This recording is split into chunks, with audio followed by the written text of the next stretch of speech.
ചരിത്രാത കാലത്തിൽ മനുഷ്യാൽ നിർമ്മിക്കപ്പെട്ട കല്ലുകൊണ്ടുള്ള ഉപകരണങ്ങളുടെ ആവിർഭാവം വികാസവും കൊണ്ടൊക്കെ വേർതിരിക്കപ്പെട്ട ഒരു കാലത്തെ നമ്മൾ പ്രാചീന ശിലായുഗം എന്നൊക്കെ പറയാറുണ്ട്. അത്തരത്തിൽ നൂറ്റാണ്ടുകൾക്കും ഇപ്പുറം മലയാളത്തിൽ അത്തരത്തിലൊരുള്ള കാഴ്ചകളുടെ ഒരു നിധി ശേഖരം തന്നെ വിശേഷിപ്പിക്കാം പത്തനംതിട്ട അടൂരിൽ.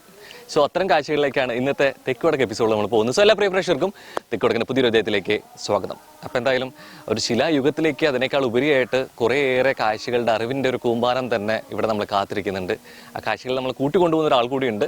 നമുക്ക് എന്തായാലും ആദ്യം ആളെ കാണാം, പിന്നെ കാഴ്ചകളിലേക്ക്.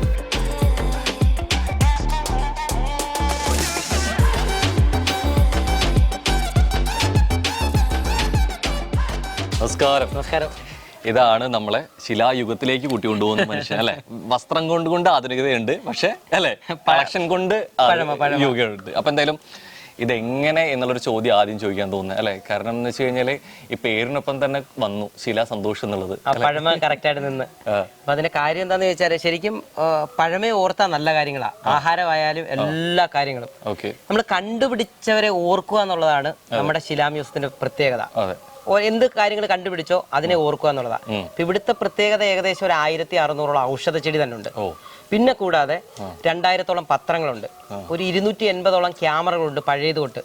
ക്യാമറ കണ്ടുപിടിച്ച ആരാന്ന് വരെ ഇവിടെ കണ്ടാൽ മനസ്സിലാവും. ഒരു 600-ഓളം PSC ചോദ്യത്തിന് ഉത്തരവുണ്ട്, 4000-ഓളം പുരാവസ്തുക്കളുണ്ട്. പിന്നെ ഫ്രീ ആയിട്ടാണ് നടത്തുന്നത്. ശരിക്കും എനിക്ക് തോന്നുന്നു ഇവിടെ ഈ ഉമ്മർപ്പടിയിൽ ഇരുന്ന് കഴിഞ്ഞു കഴിഞ്ഞാൽ ഒരു അസുഖം വരില്ല എന്നുള്ളതാണ്. കാരണം അത്രത്തോളം ഔഷധ കൂട്ടുകളുടെ ഒരു നടുക്കാണ് ഇരിക്കാൻ പോകുന്നത്. ശുദ്ധമായിട്ടുള്ള വായു ലഭിക്കുന്നു എന്നുള്ളത് നമുക്ക് മാത്രമല്ല അയലത്തുകാർക്കും എല്ലാവർക്കും ഗുണമുണ്ട്. ഈ അയലത്ത് ചെടി വളർത്തി കഴിഞ്ഞു കഴിഞ്ഞാൽ ശരിക്കും അതിർത്തി തർക്കം വരിക, പക്ഷെ ഇവിടെ സന്തോഷം വരിക അല്ലെ. പ്രശ്നമൊന്നുമില്ല, എല്ലാവർക്കും അറിയാം. ഉണ്ട് ശരിക്കും വിശേഷങ്ങൾ ഇത്രയൊക്കെ ഉണ്ട് എന്ന് പറഞ്ഞു. പക്ഷെ ഇതെന്തുകൊണ്ട് ഇവിടെ ഈ കാണുന്ന ഒരു ഫ്രെയിമിൽ ഒരു സംശയം വരും അല്ലെ. ആ കാഴ്ചകളൊക്കെ അവിടെ കാത്തിരിപ്പുണ്ട് അല്ലെ. ശരിക്കും ആ ഒരു നിധിയുടെ നിലവറയിലേക്ക് നമുക്ക് നല്ല ഓടിപ്പോയാലോ. നമ്മൾ കണ്ട് പരിചയപ്പെട്ട വീടിന് മുമ്പ് തന്നെ കുറേ കാര്യങ്ങൾ വസ്തുക്കൾ നമ്മൾ കാണാറുണ്ട്. അതിനേക്കാൾ ഉപരിയായിട്ട് നമ്മൾ പോകുന്ന വഴി തന്നെ ഏകദേശം 1600-ഓളം ഔഷധ സസ്യങ്ങളുടെ അല്ലെ ഒരു കമനീയ ശേഖരത്തിന് നടുവിലൂടെയാണ് പോകുന്നത്. അതുകൊണ്ടാണ് നേരത്തെ പറഞ്ഞത് ശുദ്ധമായിട്ടുള്ള വായു ശ്വസിച്ചുകൊണ്ട് തന്നെ അതിനേക്കാൾ ഉപരിയായിട്ട് ഈ കാഴ്ചയ്ക്ക് അപ്പുറം നമ്മൾ കേട്ടുകേൾവി ഇല്ലാത്ത വരെ മരുന്നുകളുടെ ശേഖരമുണ്ട് അല്ലെ. ഇതിനൊപ്പം തന്നെ മെയിനായിട്ട് നമുക്ക് ഇവിടെ നിന്നാൽ ടൈം പോകുന്ന അറിയത്തേ ഇല്ല. അതെ, എവിടെ പോയാലും തിരിച്ച് ഇങ്ങോട്ട് എത്താനുള്ള എന്തോ അല്ലെ, നല്ല ഓക്സിജൻ ഉണ്ട്. യെസ്. അപ്പൊ എന്തായാലും ഔഷധ കൂട്ടുകൾക്കിടയിലൂടെ തന്നെ നമുക്ക് അങ്ങോട്ട് കിടന്നാലും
ഈ കൗതുകമുള്ള കാഴ്ചകൾ കാണാനാണ് വന്നെങ്കിലും അതിനേക്കാൾ കൗതുകവും അത്ഭുതമുള്ള ഒരു കാഴ്ച നമുക്ക് പുറത്ത് തന്നെ കണ്ടിട്ടാണ് കയറാൻ പറ്റുക. അത് മറ്റൊന്നുമല്ല, അവിടെ എഴുതിയിട്ടുള്ള ഇവിടെ ടിക്കറ്റ് റേറ്റ് ആണ്. ശരിക്കും സ്റ്റുഡൻസ് ആൻഡ് ചിൽഡ്രൻ, അതുപോലെ ക്യാമറ, അഡൽട്ട്, ഇതൊക്കെ കൂടിയിട്ട് ഇങ്ങനെ 4 കാറ്റഗറി ആയിട്ടാണ് പ്രൈസ് റേറ്റ് ഉള്ളത്.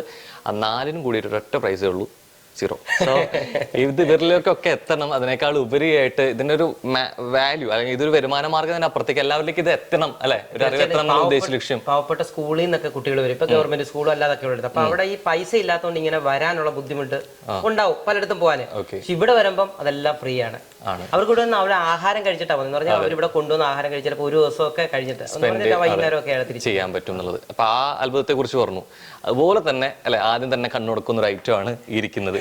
ഈ ഒറ്റ നോട്ടത്തിൽ കാണുന്ന സമയത്ത് ഇത് ഫ്രിഡ്ജ് അല്ല, അതിൽ എന്താ പ്രത്യേകം തോന്നും. പക്ഷെ അപ്രത്യേകം എന്താന്ന് സന്തോഷമായിട്ട് ഇപ്പൊ പറയും. ഇത് മണ്ണെണ്ണയിൽ പ്രവർത്തിക്കുന്ന ഫ്രിഡ്ജാണ്. മണ്ണെണ്ണ എന്ന് പറയുമ്പോൾ നമ്മൾ കേൾക്കുമ്പോൾ പണ്ട് കാലത്ത് നമ്മൾ ശരിക്കും പഠിച്ചവർ ഇപ്പൊ പറയും മണ്ണെണ്ണ വിളക്കിന്റെ വെട്ടത്തിലാണ് പഠിച്ചെന്നൊക്കെ ഒരു വലിയ പ്രാധാന്യമുള്ള ഒരു ഇതായിരുന്നു. അപ്പം ആ ഒരു കാലഘട്ടത്തിലെ ഫ്രിഡ്ജായിരുന്നു മണ്ണെണ്ണയുള്ള ഫ്രിഡ്ജ്. ഇതിന്റെ പ്രത്യേകത എന്ന് പറയാൻ തുറന്ന് കണ്ടാൽ പോലും പുതിയ ഫ്രിഡ്ജിന്റെ കൂട്ടാനിരിക്കും. ഇതിന്റെ പ്രത്യേകതകൾ ഒത്തിരി ഉണ്ട്. ഇവിടെ ഒന്ന് തുറന്നു നോക്കിയേ, കണ്ടോ? ഇത് കണ്ടോ? ഇതിന് ഉള്ളൊന്ന് കണ്ടു നോക്കിയേ, കണ്ടോ? അപ്പൊ ഇതിന്റെ ഉള്ളിന്റെ ഒരു വലിയ പ്രത്യേകത എന്താന്ന് ചോദിച്ചാല് അന്നത്തെ ആ കോട്ടിങ് പോലും ഇന്നൊന്നും ഒരു കുഴപ്പമില്ല. ഇവിടെ താഴോട്ട് എടുത്തു കഴിഞ്ഞാൽ ഇവിടാണ് നമ്മുടെ മണ്ണെണ്ണ ഒഴിക്കുന്ന ടാങ്ക്. ഇതിനകത്ത് തുറന്നിട്ട് ഇതിനകത്ത് മണ്ണെണ്ണ ഒഴിച്ചതിന് ശേഷം ഇത് പമ്പ് ചെയ്യും. പമ്പ് ചെയ്തിട്ടാണ് ഇത് പ്രവർത്തിക്കുന്നത്. ഇത് വർക്കിംഗ് കണ്ടീഷനാ. ഇച്ചിരി സമയം എടുക്കുന്നേ ഉള്ളൂ, നമുക്ക് അത് വർക്ക് ചെയ്ത് റെഡിയാക്കാൻ പറ്റുന്നതാണ്. അപ്പൊ ഇതേപോലെ തന്നെ പഴയ കാലത്ത് നമുക്ക് വേറൊരു വലിയ സാധനം ഉണ്ടായിരുന്നു. ഈ സാധനം കണ്ടു, അയൺ ബോക്സ് അല്ലേ? പക്ഷെ ഇത് മണ്ണെണ്ണ പ്രവർത്തിക്കുന്നതാ. മണ്ണെണ്ണയുണ്ട്. നമ്മൾ ഈ പണ്ടൊക്കെ മണ്ണെണ്ണ വിളക്കിന്റെ അല്ലെ ചോട്ടിൽ പഠിച്ചു എന്നുള്ളൂ. പക്ഷെ മണ്ണെണ്ണ ഫ്രിഡ്ജിലിരുന്ന് ഭക്ഷണം ചൂടാക്കി കഴിച്ചു. ഏകദേശം 50-60 കാലങ്ങളിലായിരുന്നു ഇറങ്ങിയിട്ടുള്ളത്. അതിന് മുമ്പ് ഉണ്ടായിരുന്നു, പക്ഷെ കമ്പനിയായിട്ട് ഇറങ്ങിയത് 50-കളിലാണ്. 62-ലാണ് ഇന്ത്യയിലേക്ക് ഏറ്റവും കൂടുതൽ വരാൻ തുടങ്ങി. ഇന്ത്യ ചൈന യുദ്ധത്തില് കറണ്ടിന് ലഭ്യത കുറവായിരുന്നു. അപ്പൊ അന്നേരം മെഡിസിൻ സൂക്ഷിക്കാനായിട്ട് കൂടുതലായിട്ട് ഇന്ത്യയിലേക്ക് എത്തിയത്. ഇനി വേറൊരു സാധനം കാണാം. ഇത് മണ്ണെണ്ണയുടെ ഹീറ്ററാണ്. മണ്ണെണ്ണ പ്രവർത്തിക്കുന്ന ഹീറ്ററാണ്. അപ്പൊ എന്തായാലും ഒറ്റ പോയിന്റിൽ ഇത്രയും കാര്യങ്ങൾ നമ്മൾ കണ്ടു അല്ലെ? അപ്പൊ തന്നെ അതിനകത്ത് എന്തൊക്കെ ഇരിക്കണു എന്നുള്ള ഒരു ആകാംക്ഷ കൂടുതലുണ്ട്. ശരിക്കും ഓരോ സെക്ഷനായിട്ട് കൊടുത്തിട്ടുണ്ടോ? നമ്മൾ സെഷൻ പറയുമ്പോൾ ഇവിടെ നമ്മൾ പത്രത്തിന്റെ വെച്ചേക്കുന്നത്. പത്രങ്ങളെല്ലാം നമുക്ക് സെറ്റ് ചെയ്യാൻ പറ്റത്തില്ല, പക്ഷെ സാധാരണ അല്ലാതെ നമുക്ക് വെച്ചിട്ടുണ്ട്, നമുക്ക് എടുത്തു കാണാം. ഏറ്റവും പ്രധാനപ്പെട്ട പത്രങ്ങൾ എന്ന് പറയുമ്പോൾ ടൈറ്റാനിക് മറിഞ്ഞ വാർത്ത 1912-ലാണ് ടൈറ്റാനിക് മറിഞ്ഞത്. ഈ വാർത്തയുടെ പ്രത്യേകത എന്താണെന്ന് വെച്ചാൽ ആ കാലഘട്ടത്തിൽ ആരൊക്കെ സഞ്ചരിച്ചു എന്ന് പറഞ്ഞ രാജകുടുംബങ്ങളായിരുന്നു. അപ്പൊ അതിന്റെ കൃത്യമായിട്ട് ഇതിനകത്തുണ്ട്. പത്രത്തിന്റെ പഴക്കത്തിനൊപ്പം ഏറ്റവും പ്രധാന വാർത്തകൾ കൂടി ഉൾപ്പെടുത്തിയിരിക്കുന്നത് അല്ലെ? അതാണ് ഇമ്പോർട്ടൻസ് കൊടുത്തിരിക്കുന്നത്. വാർത്തയുള്ളത് നമ്മൾ വെക്കാറുണ്ട്. പ്രധാന വാർത്തകൾ ഇപ്പം ചന്ദ്രൻ ആദ്യം കാല് കുത്തിയത്, ഇന്ത്യക്ക് സ്വാതന്ത്ര്യം കിട്ടിയത്, ഗാന്ധിജി മരിച്ചത്, നെഹ്റു മരിച്ചത്, അതുപോലെ തന്നെ ഹിറ്റ്ലറുടെ മരണം, അങ്ങനെ ഏറ്റവും പ്രധാനപ്പെട്ട. ഇപ്പൊ ഒരു കുട്ടി വന്നു കഴിഞ്ഞാൽ അല്ലെങ്കിൽ മുതിർന്ന ഒരാൾ വന്നു കഴിഞ്ഞാൽ ഒരു പുസ്തകം വായിക്കുന്നതിനെക്കാട്ടിലും ഒരു പുസ്തകം മൊത്തം വായിക്കുന്ന അതിനെക്കാട്ടിലും സത്തായിരിക്കും ഇങ്ങനൊരു പത്രം വായിച്ചാലും. കാരണം പ്രേമനസറിനെ കുറിച്ച് ജനിച്ചു തൊട്ട് മരിക്കുന്നവരെയുള്ള ഫുൾ കാര്യങ്ങൾ ഇതിനകത്തുണ്ട് ഷോർട്ടായിട്ട്. ഒപ്പം തന്നെ അന്ന് വാർത്തകൾ എങ്ങനെ അവതരിപ്പിച്ചു എന്നുള്ളൊരു ഏറ്റവും വലിയ പ്രത്യേകത. പിന്നെ 2 കാര്യങ്ങളുണ്ട്. നമ്മൾ ഈ പുസ്തകങ്ങൾ വായിക്കുമ്പോൾ ഇപ്പം ഇദ്ദേഹത്തെ കുറിച്ച് ഞാൻ എഴുതിയാലും എന്നെ കുറിച്ച് ഇദ്ദേഹം എഴുതിയാലും പൊടിയും തൊങ്ങനും ചേർക്കും വായിക്കാനുള്ള സുഖത്തിന്. പക്ഷെ പത്രം അങ്ങനല്ല, ഒരിക്കലും അങ്ങനെ ഒരു സാധനം ഇല്ല. ഇന്ന് നടക്കുന്ന നാളത്തെ പത്രത്തിൽ വാർത്ത വരും, കൃത്യമായിട്ട് തന്നെ വരും. അപ്പൊ പത്രം വായിച്ചായിട്ടുള്ള സംഭവങ്ങൾ കിട്ടും. പിന്നെ അതുപോലെ തന്നെ വായന വരുമ്പോൾ അതിൻ്റെതായിട്ടുള്ള അറിവും കൂടും. ഇനി വേറെ വലിയ സാധനം കാണിക്കും. ഇപ്പൊ സിനിമയായിട്ട് ബന്ധപ്പെട്ട ഒത്തിരി സാധനം നമ്മുടെ കയ്യിലുണ്ട്. ഇതാണ് ഇത് 1981 ഓപ്പോൾ എന്ന് പറഞ്ഞ സിനിമയ്ക്ക് കിട്ടിയ സ്റ്റേറ്റ് അവാർഡാണ്. റോസമ്മ ജോർജ് എന്ന് പറഞ്ഞ മേഡം ആയിരുന്നു സിനിമ എടുത്തത്. അപ്പൊ മേഡത്തിന് കിട്ടിയ അവാർഡാ. ഇത് കിട്ടിയത് എവിടുന്നാണെന്നറിയോ? എവിടുന്നാണ്? ആക്രിക്കടയിൽ നിന്നാണ്. അപ്പൊ ശരിക്കും വിഷമമുണ്ട്. ശരിക്കും നമ്മൾ കയ്യിൽ കിട്ടിയിരിക്കുന്ന എന്തിന്റെയും വില നമ്മൾ അറിയാതെ പോയില്ലെങ്കിൽ ഒരു കാര്യമില്ല പറയാം അല്ലെ? ശരിക്കും അത്തരത്തിലൊന്നിന് ഏറ്റവും വലിയ ഉദാഹരണമാണ് ഇത് എന്നുള്ളത്. കാരണം ഒരു സ്റ്റേറ്റ് അവാർഡ് കിട്ടാൻ എത്രത്തോളം കാത്തിരിക്കുന്നുണ്ടാവും അല്ലെ? അതിന്റെ ഒരു ശരീരം കയ്യിലുണ്ടായിട്ട് കളയുകയെന്ന് പറഞ്ഞു. ചിലപ്പം എങ്ങനെ നഷ്ടപ്പെട്ടെന്ന് ഒരു ഐഡിയ ഇല്ല. പക്ഷെ ഇത് നമുക്ക് കിട്ടിയത് ഈ ഒരു സംഭവത്തിൽ നിന്നാണ്. ബെസ്റ്റ് ആക്ടർ മൂവിയിലൊക്കെ അത്തരത്തിലൊന്നുണ്ട്. ഇതിന്റെ വാല്യൂ അറിയാതെ പക്ഷെ അത് കണ്ട് തിരിച്ചറിയുക കൂടി വേണം സ്റ്റേറ്റ് അവാർഡ് ആണെന്നുള്ള സംഭവം. അതുകൊണ്ട് വേറൊരു ഗുണം ഉണ്ടായിട്ടുണ്ട്. ഇപ്പൊ ഓപ്പോൾ സിനിമ വീണ്ടും ആൾക്കാർ കേൾക്കാൻ തുടങ്ങി. ഈ ഒരു വാർത്ത ഇല്ലെങ്കിൽ ഇത് എവിടെയെങ്കിലും ഇരുന്ന് പോയേനെ, അറിയാതെ പോയേനെ. അതുപോലെ തന്നെ എനിക്ക് കുറച്ച് സിനിമാ ഭ്രാന്ത് ഉണ്ടല്ലേ? സിനിമകളുമായി ബന്ധപ്പെട്ട് അതിന്റെ ഏറ്റവും സക്സസ്ഫുൾ യാത്രയിലൊക്കെ ഉണ്ടായിരുന്ന ഫലകങ്ങളൊക്കെ പ്രൊജക്ടർ സിനിമ 10 ഉണ്ട്, ഫിലിമിലുള്ള സിനിമ 10 ഉണ്ട്. പിന്നെ കൂടാതെ കുട്ടികളിൽ എങ്ങനെയായിരുന്നു ഈ സിനിമ കണ്ടുകൊണ്ടിരുന്നത്? ഇപ്പൊ എല്ലാവരും വിചാരിക്കുന്നത് അത് നമുക്ക് താഴെ തന്നെ കണ്ടിട്ട് പറയാം അവിടെ ആയിരിക്കും എന്നുള്ളത്. അപ്പൊ എന്തായാലും അതങ്ങനെ പോയി. സാധാരണ രീതിയിൽ നമ്മൾ പറയാറുണ്ട് 2 ഉടലാണെങ്കിലും ഒരേ മനസ്സാണെന്ന് അല്ലെ? പക്ഷെ ഇത് 5 ഉടലും ഒരു തലയാണ്. ഇത് മഹാരാഷ്ട്രയുള്ള ഒരു 1200ഓളം വർഷം പഴക്കമുള്ള ഒരു ക്ഷേത്രത്തിൽ ഞാൻ പോയി കണ്ടിരുന്നു. അപ്പൊ ഇത് സീലിംഗ് ചെയ്തൊരു വർക്കാ. ഇതിലൊരു പ്രത്യേക പിരമിഡ് പോലാണ് ഇതിന്റെ കണക്ക്.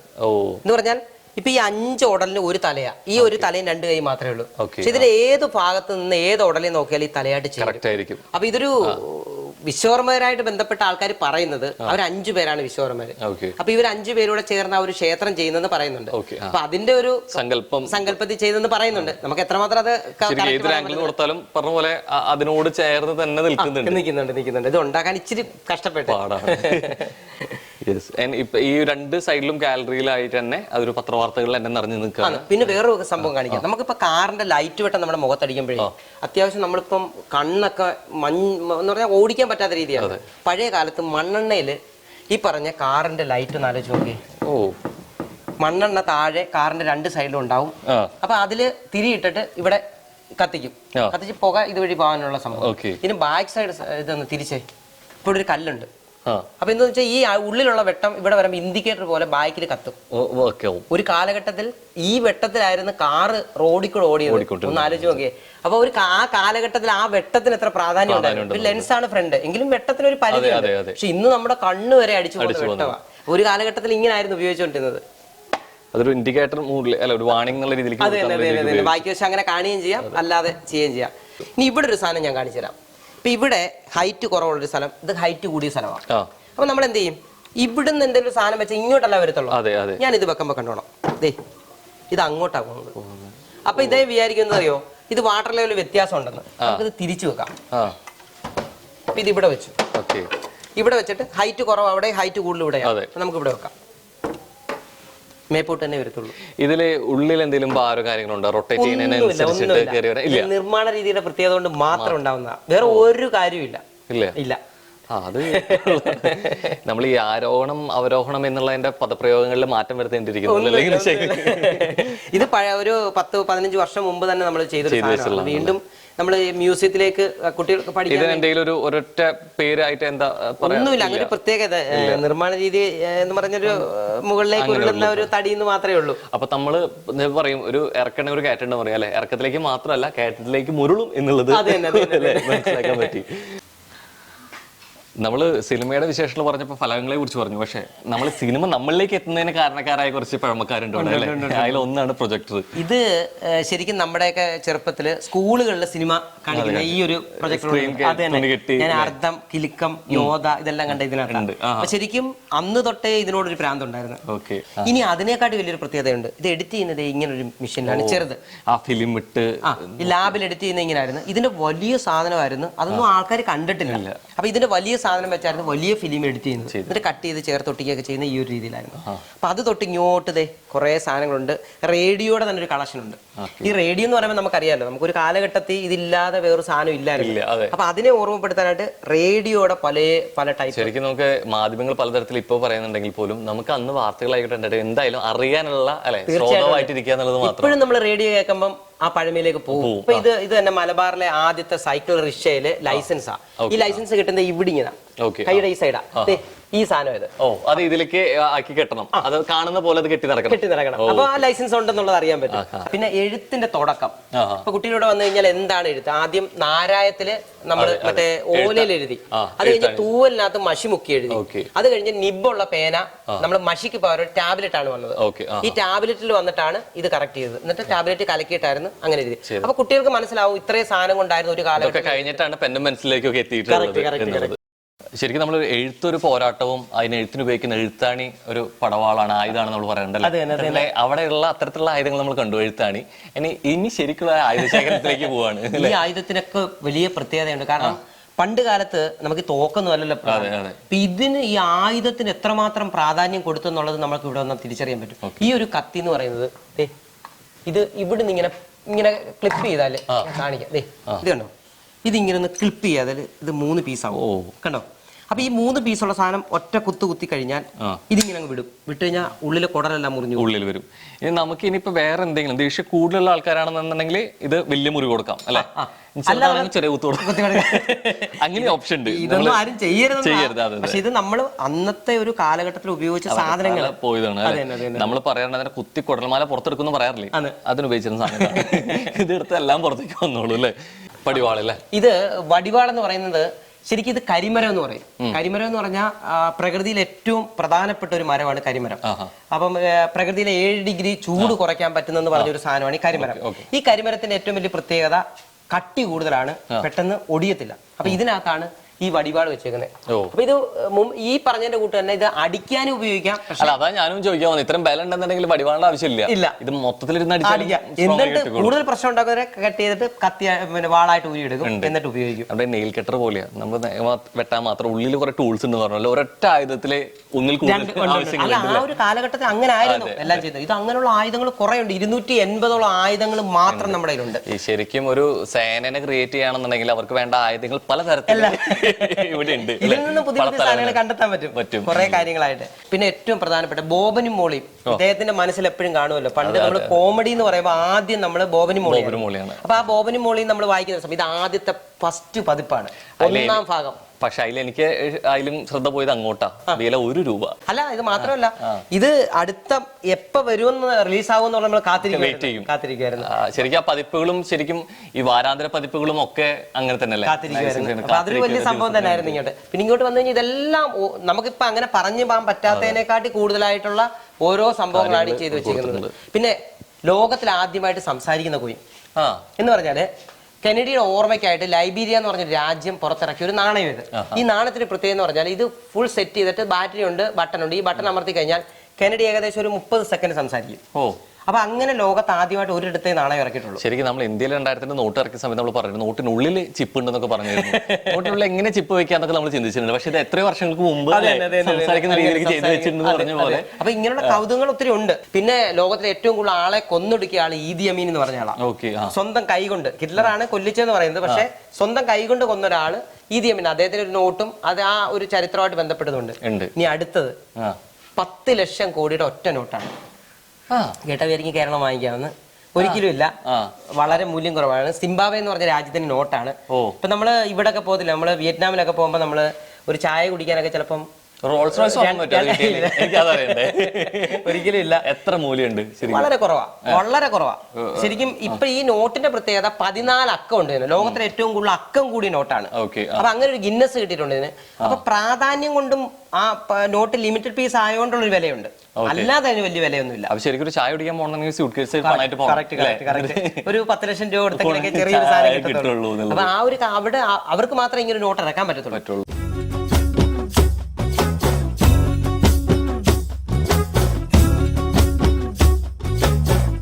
ഈ മാറ്റങ്ങളിൽ ഏറ്റവും പ്രകടമായതാണ് ശരിക്കും ഈ വെളിച്ചങ്ങളുടെ വരവില്ലേ, ഈ പ്രകാശത്തിൽ വന്നിട്ടുള്ളത്. അതിന്റെ ബൾബുകൾ തന്നെ പല മാറ്റം. പക്ഷെ ഇതൊക്കെ തുടക്കം ശരിക്കും ഈ തിരിവെച്ച് ഈ പ്രകാശത്തിനൊപ്പം തന്നെ എനിക്ക് തോന്നുന്നു ഈ ആരാധനാക്രമം കൂടി അതിന്റെ ഭാഗമായിട്ട് മാറിയിട്ടുണ്ട്. അത്തരത്തിൽ വലിയൊരു കമനീയ ശേഖരം വിളക്കുകളുടെ ഉണ്ട്. അറ്റം തുടങ്ങിയ അറ്റം കാണുന്ന ഒരു വിളക്കുകൾ തന്നെയാണ്, തീരത്തില്ല. ഇപ്പൊ ഇത് തന്നെ 21 തിരിയിടാവുന്ന വിളക്ക്, ഓല എഴുതാവുന്ന വിളക്ക്, ആൽ വിളക്ക്, കവര വിളക്ക്, താക്കോൽ വിളക്ക്, ഇങ്ങനെ ഓരോ വിളക്കിനും പേരുണ്ട്. പിന്നെ ഏറ്റവും പ്രധാനപ്പെട്ട ഒരു വിളക്ക് ഞാൻ കാണിക്കാം. ഇതൊരു ചെറിയ വിളക്കാണ്. ഞാൻ കേട്ടിട്ടുണ്ട് ഇവിടെ വരുന്ന സമയത്ത് ലോകത്തിലെ ഏറ്റവും ചെറിയ വിളക്ക് ഇവിടെ ചില സന്തോഷം അവകാശപ്പെടാന്നുള്ളത്. പക്ഷെ ഇതത്ര വലിയ ചെറുപ്പം തോന്നുന്നില്ല. അതിലും ചെറുതൊരെണ്ണം കാണിച്ചാലോ? ഓക്കെ, ഇതാണ് കക്ഷി, ഇതാണ്. പക്ഷെ അതിലും ചെറുതെന്ന് പറഞ്ഞാൽ നമ്മുടെ കയ്യിൽ ഒതുങ്ങും. ഓക്കെ, ക്യാമറ കിട്ടുമെന്ന് അറിയത്തില്ല. ഇതാണ് ശരിക്കും വെച്ച് കഴിഞ്ഞാൽ ഞാൻ എനിക്കൊന്നും വിരൽ വെച്ച് കഴിഞ്ഞാൽ അറിയാൻ പറ്റില്ല. കണ്ടോ, എന്റെ കൈ വരയ്ക്കുന്നുണ്ടെന്നുള്ളത് വിളക്കിളകുമ്പോൾ മനസ്സിലാവുന്നുണ്ട്. വേൾഡിൽ തന്നെ ഏറ്റവും ചെറിയ വിളക്കാണ്. അതായത് ഒരു മോതിരത്തിൽ അത് വെക്കുമ്പോ തന്നെ വേണമെങ്കിൽ ഒരു 10 വിളക്ക് ആ മോതിരത്തിൽ വെക്കാൻ പറ്റും. ഗ്യാപ്പ് ഉണ്ട്. ഇതേലത്തെ ഒരു 280ഓളം വിളക്കുകൾ നമ്മുടെ കയ്യിലുണ്ട്, മണ്ണെണ്ണ വിളക്ക് ഉൾപ്പെടെ ഉള്ളത്. ഏറ്റവും പ്രധാനപ്പെട്ട ഒരു സംഭവം ഞാൻ കാണിച്ചു തരാം. ഇത് ഒരു സൈഡ് കാലും ഒരു സൈഡ് കൈയും. ഇതിനൊരു വലിയ പ്രത്യേകത എന്താണെന്നറിയോ? പണ്ട് കാലത്ത് രാജാവും റാണിയൊക്കെ നാട് കാണാൻ ഇറങ്ങും. അപ്പൊ പല്ലക്കിലാണ് വരുന്നത്. ഈ പല്ലക്കിൽ വരുവാന്ന് പറയുമ്പോ എന്തോ അറിയോ, ഈ കൈയും കാലും തൊട്ട് വരുന്ന സമ്പ്രദായം ഉണ്ട്. സ്വന്തം കൈയും കാലും കൊടുക്കത്തില്ല, അന്ന് അയിത്തം ഉണ്ടായിരുന്നു. അപ്പൊ അതിന് പകരമായിട്ട് ഒരു സൈഡ് കൈയും ഒരു സൈഡ് കാലും ഇതിങ്ങനെ നീട്ടി കൊടുക്കും. ഒരു സങ്കല്പം. അപ്പൊ നീട്ടി കൊടുക്കുമ്പോൾ അതേ തൊട്ട് എഴുതിട്ട് ആൾക്കാർ പോകും. അന്ന് കോവിഡും കൊറോണ ഒന്നും ഇല്ല, തൊടാൻ പാടില്ല എന്നുള്ളതുകൊണ്ടല്ലോ. പക്ഷെ ഇതിന് പകരം നമ്മള് ഇത് കൊടുത്തിരുന്നു. അപ്പൊ അത് ഇന്ത്യയിൽ പല ഭാഗങ്ങളും എനിക്ക് തോന്നുന്നൊരു 50 വർഷം മുമ്പ് വരെയൊക്കെ ഈ പല സംസ്ഥാനങ്ങളിലും ഉണ്ടായിരുന്നു. അപ്പൊ അതിനെ ഒരു ഓർമ്മ പ്രതീകാത്മകമായിട്ട് ചെയ്തിരുന്ന കാര്യമാണ്. സ്റ്റാമ്പിന്റെ വലിയൊരു കളക്ഷൻ ഉണ്ട്. ഇത് സ്റ്റാമ്പ് എന്ന് പറഞ്ഞാൽ ലോകത്തുള്ള എല്ലാ സ്റ്റാമ്പുകളുടെയും എന്ന് പറഞ്ഞാൽ എല്ലാ രാജ്യത്തിന്റെയും സ്റ്റാമ്പ് നമ്മുടെ കയ്യിലുണ്ട്. പ്രധാന സ്റ്റാമ്പ്, ലോകത്തിലെ ആദ്യത്തെ സ്റ്റാമ്പ് എന്ന് പറഞ്ഞാൽ പെനി ബ്ലാക്ക് എന്ന് പറഞ്ഞാൽ 1840 ആ സ്റ്റാമ്പായത്. അപ്പൊ കുട്ടികൾക്ക് സ്റ്റാമ്പ് ഇവിടെ തുടങ്ങിയെന്ന് നമുക്ക് ഇവിടെ വന്നാൽ ഇത് നശിക്കാതിരിക്കാൻ വേണ്ടിട്ട് ലാമിനേറ്റ് ചെയ്യണോ ചെയ്യണത്? വേറെ ലാമിനേറ്റ് ചെയ്താൽ ഈ സ്റ്റാമ്പ് നഷ്ടപ്പെട്ടു. പ്ലാസ്റ്റിക്കിൽ വെച്ചിട്ട് നമ്മൾ കറക്റ്റ് ചെയ്തങ്ങ് വെക്കും. അപ്പൊ പിന്നെ ഇതിനകത്തൊന്നും കയറത്തില്ല. അപ്പൊ ആ രീതിയിൽ നമ്മൾ സെറ്റ് ചെയ്തേക്കും. എല്ലാം അങ്ങനെ ചെയ്തേക്കും. ഇത് കളക്ട് ചെയ്യാൻ മാത്രമല്ല, ഇത് സുരക്ഷിതമായിട്ട് കൊണ്ട് നടക്കാനും കൂടിയും വലിയ പ്രയാസമാണ്. ഏറ്റവും പ്രധാനം. ഇനി വലിയൊരു സംഭവം ഞാൻ കാണിക്കാം. ഇത് പഴയ കാലത്തെ മുട്ടായി ഭരണിയ എന്ന് പറഞ്ഞാൽ ആ സൈഡാ തുറക്കുന്നത്. ആ സൈഡ് തുറന്നാൽ ഇതിനകത്ത് മുട്ടായി ഇടും. ഇത് ആലപ്പുഴ ജില്ലയിലാണ്, ഏകദേശം കേരളത്തിലെ തന്നെ ആദ്യ കാലങ്ങളിലുള്ള ബേക്കറികൾ. അപ്പൊ അവിടുന്ന് ഒരാൾ എനിക്ക് തന്നതാണ്. അദ്ദേഹത്തിന്റെ അച്ഛന്റെ ആ ഒരു തലമുറ വന്നാണ് ബേക്കറി നടത്തി. അപ്പൊ അങ്ങനെ പുള്ളി എനിക്ക് തന്നത്. മുട്ടായി തീർന്നെങ്കിലും ഭരണി ഇപ്പോഴും അല്ലെ ഉണ്ട് മനസ്സിലാവുന്നുണ്ട്. മെതിയടികളും അതുപോലെ തന്നെ ഇവിടെ കൊടുത്തു. നിലന്തല്ലി, ഇത് നമ്മുടെ പാക്കുവെട്ടി എന്ന് പറയും. നമ്മുടെ ഒഴിച്ചുകൂടാൻ പറ്റാത്ത ഒരു സാധനമായിരുന്നു പാക്കുവെട്ടി. ഇത് ഈ പാക്കുവെട്ടി തന്നെ ശരിക്കും ഒരു മരത്തിന്റെ കഷ്ണത്തില് വെക്കണതുണ്ട്. ആ പാക്ക് മരത്തിന് മുറിക്കും. അത് കടകളിൽ ഇത് കൊണ്ട് നടന്ന് ഉപയോഗിക്കുന്നത്. മുറുക്കാനില്ലാതെ ആരും ഇല്ലായിരുന്നു, എല്ലാവരുടെയും കയ്യിലുണ്ടായിരുന്നു. അതിന് മുറുക്കാൻ കൊണ്ടുകിടന്ന് ഇടിക്കുന്ന സാധനം വരെ ഉണ്ട്. എന്നിട്ട് ഇടിച്ചിട്ട് പൊടിച്ച് ചെയ്യുന്നത്. അപ്പൊ ഇതൊക്കെ ശരിക്കും കല്യാണ വീടുകൾ, അതുപോലെ പാലുകാച്ച് വീടുകൾ, ഇവിടെ എല്ലാം മുറുക്കാനായിരുന്നു. ഇപ്പൊ ഒരിടത്തും കാണുന്നില്ല. അത് വലിയ സന്തോഷം തന്നെ, കാരണം ആൾക്കാർ ഉപയോഗിക്കാതെ വരട്ടെ. മുറുക്കാനും വെറ്റിലയും അടക്കയും റോജാപ്പാക്കൊക്കെ വെച്ചിട്ട് ഇതാണ് ലോകത്തിലെ ആദ്യത്തെ പേപ്പർ എന്ന് പറയുന്ന സാധനം. പാപ്പറസ് എന്ന് പറയുന്ന ചെടിയിൽ നിന്നാണ് പേപ്പർ ഉണ്ടായെന്നാണ് പറയുന്നത്. പക്ഷെ അതിനു മുമ്പ് ഭോജപത്ര എന്ന് പറഞ്ഞാൽ നമ്മുടെ ഇന്ത്യയിൽ ഉണ്ടായിരുന്നു. അപ്പൊ ഈ ഭോജപത്രയുടെ മരത്തിന്റെ തോലായിരുന്നു പണ്ട് എഴുതാൻ ഉപയോഗിച്ചത്. ശരിക്കും ഇതൊക്കെ നമ്മൾ കൂടുതലായിട്ട് പ്രൊമോട്ട് ചെയ്യാത്തതുകൊണ്ടാണ് ഇപ്പോഴും ആ പാപ്പറസിലേക്ക് പോയത്. പക്ഷെ അതിനു മുമ്പ് നമ്മൾ ഇത് ഉപയോഗിച്ചിരുന്നു എന്നുള്ളത് ശരിക്കും അതിനേക്കാൾ എടുത്തു പറഞ്ഞൊരു കാര്യം തന്നെയാണ്. ഇപ്പൊ പലപ്പോഴും പല മ്യൂസിയങ്ങളും പോകുന്ന സമയത്ത് പഴയ ഉടവാളുകളും രീതികളൊക്കെ ഒന്നോ രണ്ടോ സൂക്ഷിച്ചു വെച്ചിട്ടുണ്ടാവും. ഇതിപ്പോ ഏകദേശം രണ്ടാമത്തെ ട്രാക്കിലാണ് നമ്മൾ പോകുന്നത്. ഇവിടെ വരെ തീരാത്ത അത്രത്തോളം ശേഖരം ഉണ്ട് എന്നുള്ളതാണ്. രണ്ട് സൈഡിലും വിളക്കുകളാണെങ്കിലും ഇത് വരെ എത്ര നടക്കുന്ന ദൂരം വരെ വിളക്കുകളുണ്ട്. 3 ഗാലറിയിലായിട്ടും ഇത് ശേഖരമുണ്ട്. അതും എല്ലാം ഒന്നിനൊന്ന് മാറ്റമുള്ളതാണ്. അതെ, അടുത്ത സ്ഥലത്ത് അതുണ്ടെന്നുള്ളതല്ലേ. അടുത്തൊരു സെക്ഷനിലോട്ട് കടന്നു പോലെ. ഇവിടെ ഇത് തിരുവനന്തപുരത്തിന്റെ ഏറ്റവും പ്രധാനപ്പെട്ട 2 സൈഡിൽ ഓണവില്ലുണ്ട്. ഒന്ന് വടക്കൻ സൈഡിലും തെക്കൻ സൈഡിലും. വടക്കൻ സൈഡിൽ ഓണവില്ല് എന്ന് പറഞ്ഞാൽ ഓണവില്ല് തമ്പുരു എന്ന് പറയും. പക്ഷേ തെക്കൻ സൈഡിൽ ഓണവില്ല് തിരുവോണത്തിനന്ന് പത്മനാഭസ്വാമി ക്ഷേത്രത്തിൽ സമർപ്പിക്കുന്ന ഒരു സംഭവം, ശില്പികൾ മാത്രം. അപ്പൊ ഇത് നാച്ചുറൽ കളർ കൊണ്ട് ചെയ്യുന്ന ഒരു സാധനമാണ്.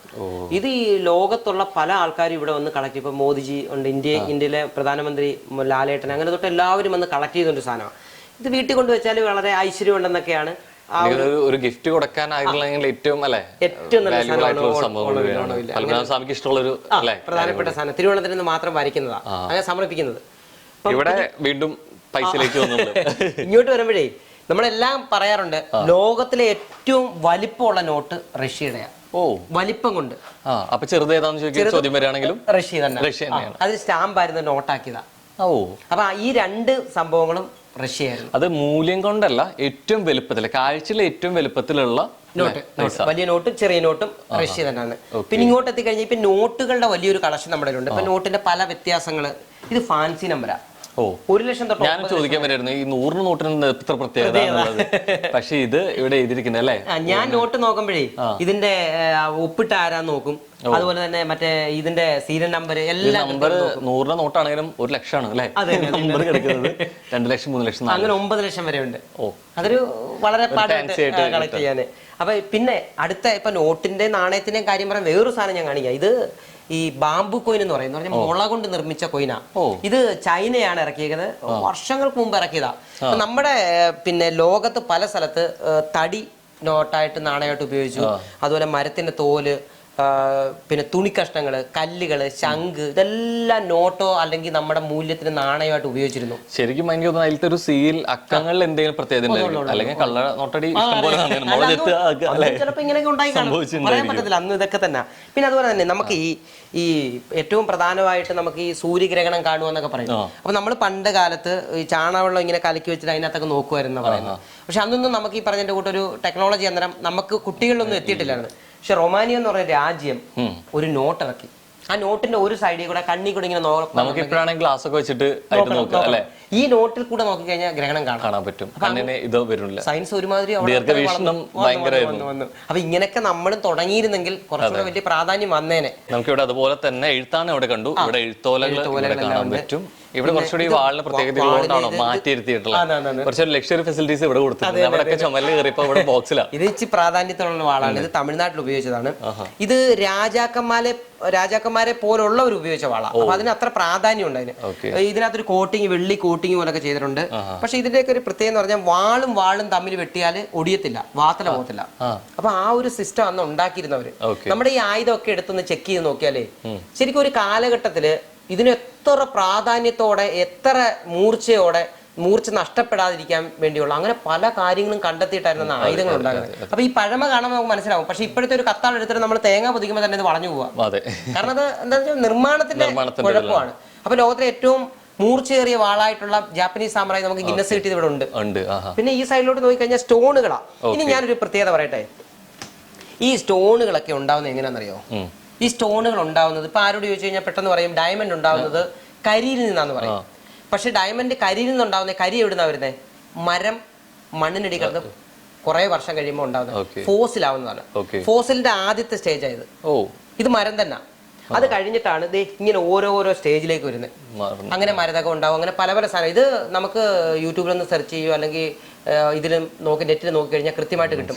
അപ്പം മരം മണ്ണിനടി കിടന്നാണ് ഫോസിൽ ഉണ്ടാവുന്നത്. ഫോസിലിന്റെ പല സ്റ്റേജുകൾ, ഏകദേശം എൻ്റെ ഒരു 100-ലധികം സ്റ്റോണുകൾ ഇങ്ങനെ തന്നെ ഉണ്ട്. അത് തന്നെ കണ്ടുപോകാൻ പറ്റും. അതിന്റെ തന്നെ ശരിക്കും പരിണാമം സംഭവിക്കുന്ന ഘട്ടങ്ങൾ കൃത്യമായിട്ട് അങ്ങനെയുള്ള സ്റ്റോണുകൾ ഇഷ്ടം പോലെ ഉണ്ട്. നമ്മുടെ ഇപ്പൊ ഇന്ത്യ ഭരിച്ച ആരൊക്കെയാന്നുള്ളത് പെട്ടെന്ന് അറിയാനായിട്ട് നമ്മുടെ ഈ ഒരൊറ്റ ഫ്രെയിം കണ്ടാൽ മതി. British India, French India, Portuguese India, Danish India, Dutch India. ഇതൊരു വലിയ പഠനമാണ്. പിന്നെ ഇവിടെ നിന്ന് കൂടാതെ നമുക്കിനി അടുത്ത സെഷനിലോട്ട് കൊടുക്കാം. അപ്പൊ നമ്മൾ എന്തായാലും അടുത്ത ഇനി എന്തൊക്കെ കാത്തിരിക്കണം നോക്കാം അല്ലേ? അതെ, നോക്കാം.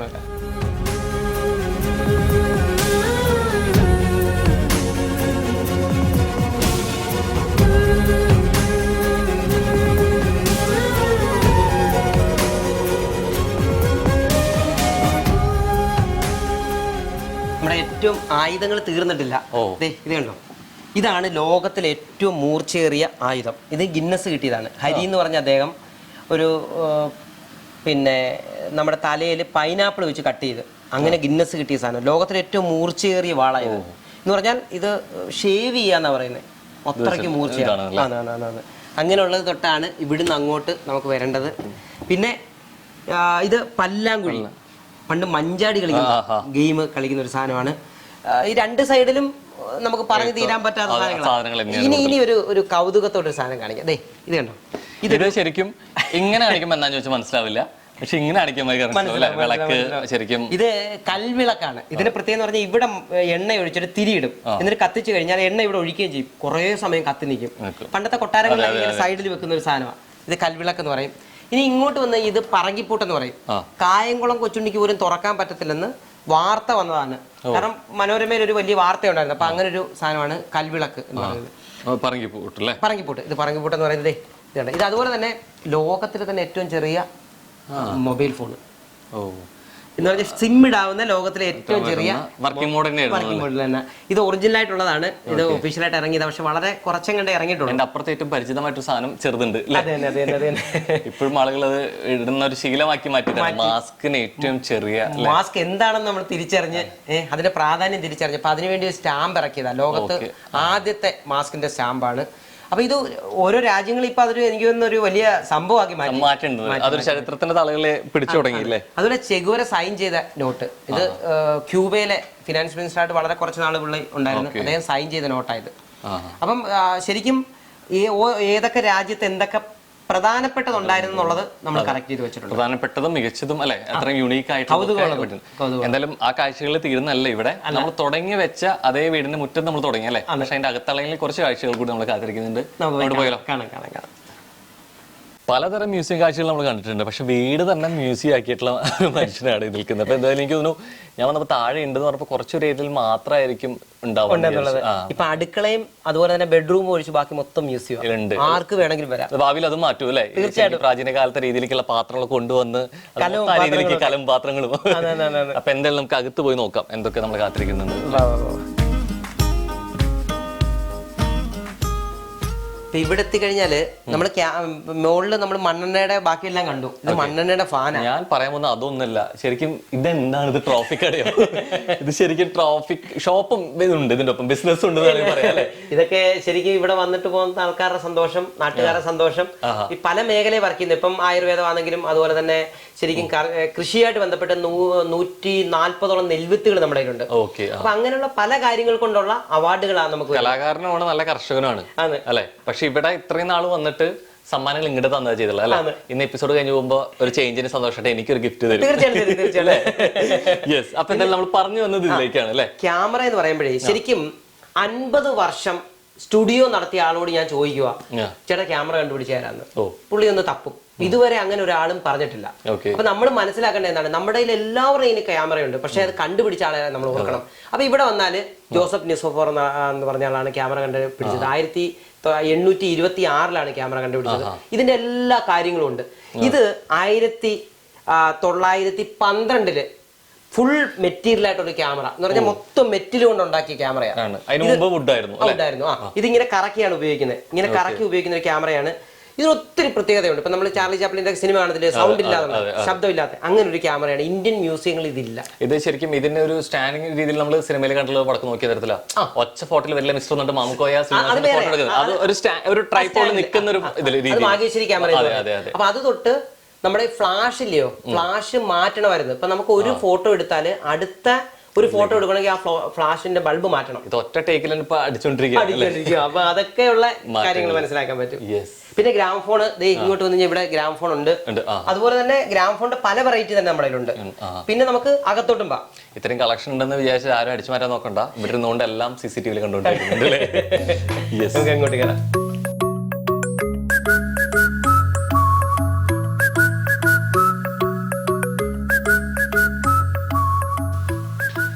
ഓരോ മുറികളും ഓരോ വിസ്മയമായിട്ട് മാറ്റി വെച്ചിട്ടുണ്ട് അല്ലേ? ശരിക്കും അകത്തെ കാഴ്ച മ്യൂസിയം കാഴ്ചകളിലേക്കാണ് വന്നത്. പക്ഷെ കണ്ണോടിയത് നേരെ അകത്തെ വെള്ളച്ചാട്ടത്തിലോട്ടാണ്. വീടിനകത്ത് തന്നെ വെള്ളച്ചാട്ടം. ഇത് വർക്ക് ചെയ്യോ? ഇത് വർക്ക് ചെയ്യുന്ന ഓണാക്കാം. അമ്പോ, ശരിക്കും ഇവിടെ നിൽക്കുമ്പം നമുക്ക് പ്രകൃതിയിലെ വെള്ളിയിലുണ്ടാവുന്ന അതേ സൗണ്ട് കിട്ടും. പിന്നെ ഒരു നല്ല കൂളിങ്ങും കിട്ടും. കൂളിംഗ് ഉണ്ട്, ഭയങ്കരമായിട്ടുണ്ട്. പിന്നെ ശബ്ദം കറക്റ്റ് എന്നുള്ള രീതിയിലേക്ക് അങ്ങനെ തന്നെ വരുന്നുണ്ട്. നമുക്ക് ആ കാട്ടിൽ നിൽക്കുന്ന ഒരു ഫീൽ കിട്ടുന്നുണ്ട്. എനിക്ക് വോയിസ് കുറച്ചുകൂടി ക്യാച്ച് ചെയ്യാൻ വേണ്ടിയിട്ട് കുറച്ച് നേരത്തേക്ക് നമുക്ക് അത് ഓഫ് ചെയ്യാം. അത് മാത്രം എനിക്ക് തോന്നുന്നു ഓരോ മുറിയിലും അതനുസരിച്ചുള്ള ചേഞ്ചസ് കൊണ്ടുവന്നിട്ടുണ്ട് അല്ലേ? ശരിക്കും നമ്മൾ ഊണെടുത്ത് ഊണ് കഴിക്കാതിരിക്കും തന്നെ ഒരു 100 കണക്കിന് ക്യാമറകളുടെ നടുവിലാണ് അതേപോലെ കൊണ്ടുവന്നിട്ട് നമ്മൾ വരുന്ന വഴിക്ക് നമ്മൾ കണ്ടു കുറെ അധികം പല കാലഘട്ടത്തെ പല തരത്തിലുള്ള ക്യാമറകൾ. പാട്ട് കേൾക്കുന്നത് തന്നെയാണ്. ശരിക്കും ഒരു 500ഓളം ഡിസ്കുകൾ എൻ്റെ ഉണ്ട് പഴയ പാട്ടിന്റെ, ഹിന്ദി, ഇംഗ്ലീഷ്, മലയാളമായിട്ട്. അതിൽ ഞാൻ ഭയങ്കര സവിശേഷമായിട്ട് കേട്ടിട്ടുണ്ട് ഗാന്ധിജിയുടെ അതേ രീതിയിൽ ശബ്ദം അല്ലെ, ആ സ്പീച്ച് ശബ്ദം കേട്ടിട്ടുള്ള ഗ്രാംഫോൺ. എനിക്ക് ഇത്രയും വലിയ കോളാമ്പിയിൽ അപൂർവമായിട്ട് കാണുക അല്ലെ പലപ്പോഴും ഈ ഗ്രാംഫോണിൽ. ഈ കോളാമ്പി വെച്ചെങ്കിൽ മാത്രമേ നമുക്ക് സൗണ്ട് കൂടുതൽ കിട്ടത്തുള്ളൂ. പണ്ട് കാലത്ത് കല്യാണത്തിനൊക്കെ പോകുമ്പോൾ ഇങ്ങനെ തലേ കൊണ്ട് നടന്നു പോകുന്നൊരു സംഭവമായിരുന്നു ഈ ഒരു. അപ്പൊ ഇത് ശരിക്കും പുതിയ തലമുറ മനസ്സിലാക്കുമ്പോൾ സൂചിയിലാണ് പാട്ട് കേൾക്കുക എന്നുള്ളത് നമുക്ക് കാണിച്ചു കൊടുക്കാൻ പറ്റും. പറയുന്നതിനും അപ്പുറമാണല്ലോ. ക്യാമറ നേരിട്ട് കാണിച്ചു കൊടുക്കാൻ പറ്റും. ക്യാമറ കണ്ടുപിടിച്ചതും 1876 മുതലുള്ള ക്യാമറ ഉണ്ട്. നമുക്ക് അവിടെ കുറെ സ്റ്റാൻഡിങ് ട്രൈപോഡ്സ് സംഭവം കണ്ടു. ഇവിടെ ഗാലറിയിലാണെങ്കിലും ഷോക്കേസ് ചെയ്തിട്ടുണ്ട് കുറെ കാര്യങ്ങൾ അല്ലെ, ക്യാമറയിൽ തന്നെ പല രൂപത്തില് ഉണ്ട്. ഇവിടെ ഒരാൾ ഇരിക്കുന്നുണ്ടല്ലോ. ഇതൊരു വലിയ സംഭവം. ഇത് കണ്ടോളാം. ഇത് തടിയിൽ ചെയ്തൊരു സാധനമാണ്. പക്ഷെ ഇതിന് പ്രത്യേകത എന്താന്ന് ചോദിച്ചാൽ ഇവിടുന്ന് ഇവിടം വരെ ഒരു തടി, ഇവിടുന്ന് ഇവിടം വരെ ഒരു തടി, ഇതെല്ലാം ഒരു തടി തന്നെ. പക്ഷെ ഇതിനകത്ത് ഒരു റിങ് ഉണ്ട്. ഈ റിങ് ജോയിന്റ് ഇല്ല. ഈ റിങ് ജോയിന്റ് ഇല്ല. അപ്പൊ ഇവിടം തൊട്ട് ഇവിടം വരെ ഒരു തടിയ താഴോട്ട്. അപ്പൊ ഇതിനകത്ത് കുറെ ഇത് കണ്ടോ, ഇതെല്ലാം ഒറ്റ തടി തന്നെ ചെയ്ത. ഇനി അതിനെക്കാട്ടി ഈ മേളത്തെക്കാട്ടി വലിയൊരു സംഭവം ഞാൻ കാണിക്കാം. ഇത് കണ്ടോ, ഇത് ഇങ്ങനെല്ലാം ആവും. കണ്ടോ ഈ റിങ് കണ്ടോ, ഇതെങ്ങനെ ഇതിനകത്ത് സെറ്റ് ചെയ്തെന്ന് ഇന്ന് വരെ പറഞ്ഞിട്ടില്ല. ഈ ചെയ്യാൻ ആക്ച്വലി നമുക്ക് പല രീതിയിൽ കണ്ടോ, പക്ഷെ അത് ഇടന്താണ്. പക്ഷെ ഇതിൽ ഇടൽ നടക്കില്ല, ഇടുക്കല് നടക്കില്ല അല്ലേ? ശരിക്കും അറിയാവുന്നവർക്ക് എന്ന് പറഞ്ഞാൽ ഇങ്ങനെ വർക്ക് ചെയ്യുന്നവർക്ക് അറിയാം, അല്ലാതെ വളരെ പാടാ.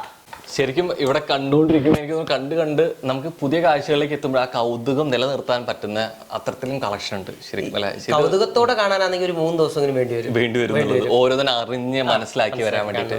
ഈ ഒരു പ്രയത്നത്തിന് എത്ര വർഷം ഉണ്ട്? 26 വർഷത്തെ കളക്ഷൻ എന്ന് പറഞ്ഞാൽ സ്കൂളിൽ പഠിക്കുന്ന സമയം തൊട്ട് സ്റ്റാമ്പുകളും നാണയങ്ങളും ശേഖരിച്ച് തുടങ്ങിയതാ. അപ്പൊ നമുക്ക് മനസ്സിലായി ഈ ശേഖരണം മാത്രമല്ല, മനുഷ്യനെ എങ്ങനെ മനസ്സിലാക്കാം അത് കൗതുകത്തോടെ. ഒരു സാധനം കാണുമ്പോൾ ഒരു കൗതുകം ഉണ്ടാവണം, പക്ഷെ അത് പെട്ടെന്ന് അവരുടെ തലച്ചോറിലേക്ക് കയറണം. അപ്പം വിഷ്വല് കണ്ടു കഴിഞ്ഞാൽ ഒരിക്കലും മാഞ്ഞു പോകത്തില്ല. അപ്പൊ ആ രീതിയിലേക്ക് ചെയ്യാനുള്ള ഒരു ശ്രമത്തിലായി ഇങ്ങനെ ചോദ്യം. ഇത് മൊത്തം കൂടിയിട്ട് അങ്ങ് അടിച്ചു പറ്റില്ല, എത്ര രൂപ മൂല്യം ഉണ്ടാവും? അത് നമുക്ക് പറയാൻ പറ്റത്തില്ല. അങ്ങനെ പറയാൻ പറ്റില്ല എന്ന് പറഞ്ഞാൽ പലതും ഫ്രീ ആയിട്ട് കിട്ടിയതുണ്ട്, പൈസ കൊടുത്ത് വാങ്ങിച്ചിട്ടുണ്ട്, ചില സാധനം ചേഞ്ച് ചെയ്തിട്ടുണ്ട്. അങ്ങനെ പലതായിട്ടുള്ള രീതിയിലാണ് നമ്മൾ ചെയ്തേക്കുന്നത്. ഇതുവരെ വിൽക്കാൻ ഉദ്ദേശിച്ചിട്ടില്ല ഒന്നും. കച്ചവടം ശരിക്കും ചോദിക്കാറുണ്ടാവും അല്ലേ? ഇഷ്ടം പോലെ ആൾക്കാർ ഇതുവരെ ഒന്നും വിറ്റിട്ടില്ല, അങ്ങനെ ഒന്നും കൊടുക്കത്തില്ല. അപ്പൊ ശരിക്കും ഒരുപാട് മൂല്യങ്ങൾ അല്ലെ, ഒരുപാട് പൈസ കൊണ്ട് അന്വേഷണത്തിന്റെ ഫലമായിട്ടൊക്കെ കളക്ട് ചെയ്ത് ഇവിടെ കൊണ്ടുവന്ന് വെച്ചിട്ടുണ്ട്. പക്ഷെ ഇതിനൊന്നും ഒരു ലക്ഷ്യം അല്ലെ, ഇതിന് വരുമാനം ഉണ്ടാവണമെന്നൊന്നുമല്ല. 1 രൂപ പോലും വാങ്ങാതെ ഇത് അടുത്തൊരു തലമുറയും ഇത് അറിയണം, ഇത് കാണണം, ഇത് പഠിച്ച് മനസ്സിലാക്കണം എന്നൊരു വലിയ ഉദ്ദേശ ലക്ഷ്യത്തോടു കൂടി തന്നെയാണ് ഒരിക്കലെങ്കിലും അടൂർ വരിക, ശിലാ സന്തോഷേട്ടനെ കാണുക, സന്തോഷേട്ടൻ്റെ ശിലായുഗത്തിലേക്ക് പോവുക, ഇതൊക്കെ അറിയുക, മനസ്സിലാക്കുക എന്ന് പറഞ്ഞുകൊണ്ട് തന്നെ തൽക്കാലം നമുക്ക് ഇവിടുന്ന് വിടാനുള്ള ഒരു സമയം കൂടിയാണ്. അപ്പം എന്തായാലും പുതിയ സ്ഥലത്തെ പുതിയ കാഴ്ചകളായിട്ട് കാണാം. അതുവരേക്കും